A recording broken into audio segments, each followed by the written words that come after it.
አንድ አምላክ በሚሆን በአብ በወልድ በመንፈስ ቅዱስ ስም መጋቢት 18 በዚች ቀን የሰማዕት ቅዱስ ጻና ጓደኛው የከበረ ይስድሮስ በሰማዕትነት አረፈ። ጻና ግን ፈርማ በሚባል አገር ለአገረ ገዢው ከጦር ሰራዊቱ ውስጥ ወታደር ነበር። እርሱም ከደቅሲያ ሰዎች ወገን ነው። ከበግ ጸጉር ልብሶችን ለሚሰራ ለይስድሮስ ወዳጁ ነው። ሁለቱም ሰርተው ከሚያገኙት ለድሆች ለችግረኞች ይመጸውታሉ። በአንዲት ሌሊት ከእርሱ ጋር ከአክሊሎች ያሉ ድንግል ሴት በራሳቸው ላይ ስታኖረው ሁለቱም ራእይ አዩ። ከእንቅልፋቸው በነቁ ጊዜ ያዩትን እንዴት እንዳዩ ተነጋገሩ። ምስክሮቹ ሊሆኑ የጠራቸው እግዚአብሔር እንደሆነ አውቀው እጅግ ደስ አላቸው። ከዚያም ተነስተው ሂደው ወደ መኮንኑ ደረሱ። ቅዱስ ጻናም ትጥቁን ፈቶ በመኮንኑ ፊት ጣለው።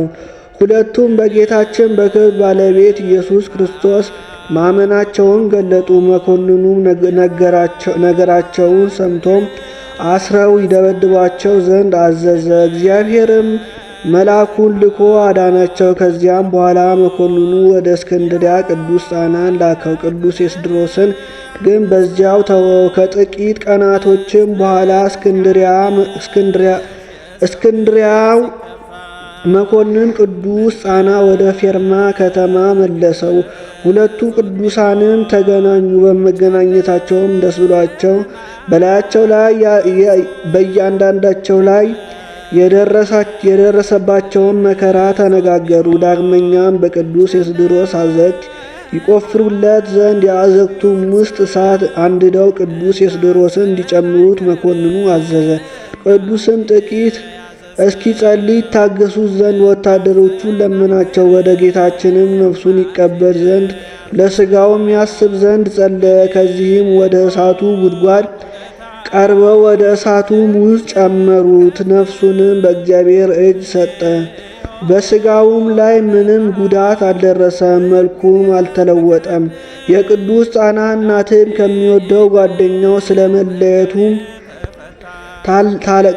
ታለቅስለት ነበር። በዚህም ሥጋውን ተሸክመው ወሰዱ።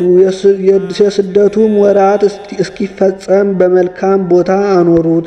ቅዱስ ኤስድሮስም ምስክር ሆኖ በሞተ ጊዜ የቅዱስ ጻና እናት ብዙም መላእክት የቅዱስ ኤስድሮስ ነፍስ ይዘው በታላቅ ክብር ወደ ሰማይ ሲያሳርጓት አየች።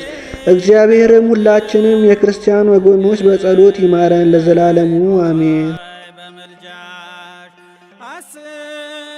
አስቢኝ አሁንም ደካማ ነኝና መሳሳት አይቀርም።